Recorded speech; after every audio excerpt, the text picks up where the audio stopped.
Yesu asifiwe sana, watu wa Mungu. Unaweza ukaona eneo hili ambalo tupo katikati kabisa ya mji wetu wa Katoro, na unaweza ukaona namna gani huku linaenda mpaka kule chini. Nataka nikuoneshe picha ya kanisa letu kwa nje lilivyo. Unaweza ukaona vile lilivyo kwa nje, unaona lile lilivyo kwa nje. Na huku ni upande wa barabarani ambako ndiko barabara hasa inapita inaelekea kwenye ule mji wa mkono wako wa kulia, unaona. Hii ndio picha ya kanisa letu na huduma yetu. Madhabahu yetu tunaita Kisima cha Maarifa, kama ilivyoandikwa pale kwenye katangazo.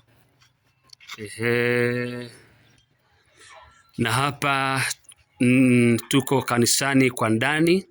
Hapa ni madhabahuni kama unavyoona. Yes. Nimekuonesha kule nje jinsi kanisa letu lilivyo, mazingira, lakini lile eneo ambalo nimekuonesha ndani ya picha ile ndio ambalo tuko ndani sasa ya huduma, nauzwa milioni 40. Na sisi kama watumishi wa Mungu na ndugu zako, jambo hili kwetu limekuwa ni maombi yetu ya muda mrefu sana, na tumekuwa tukimwomba Mungu ili tuweze kulinunua hili eneo la kanisa, tujenge kanisa hapa. Na kwa sababu kanisa ni mimi na wewe, naomba basi nikushirikishe jambo hili.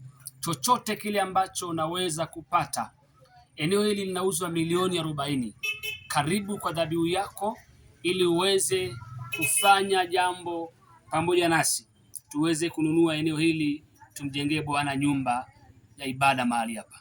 Hiyo milioni 40 ni kwa ajili tu ya kununua eneo, sio kujenga, kwa sababu tupo katikati ya mji wa Katoro na sitamani kwenda mbali na mjini, kwa sababu ndio Mungu ametuita hapa.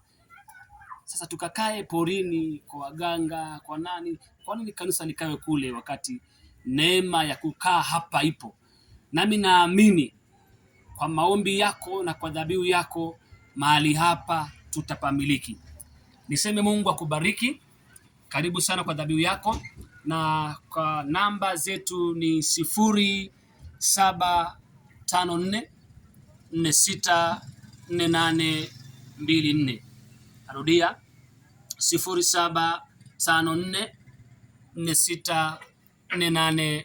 0754464824.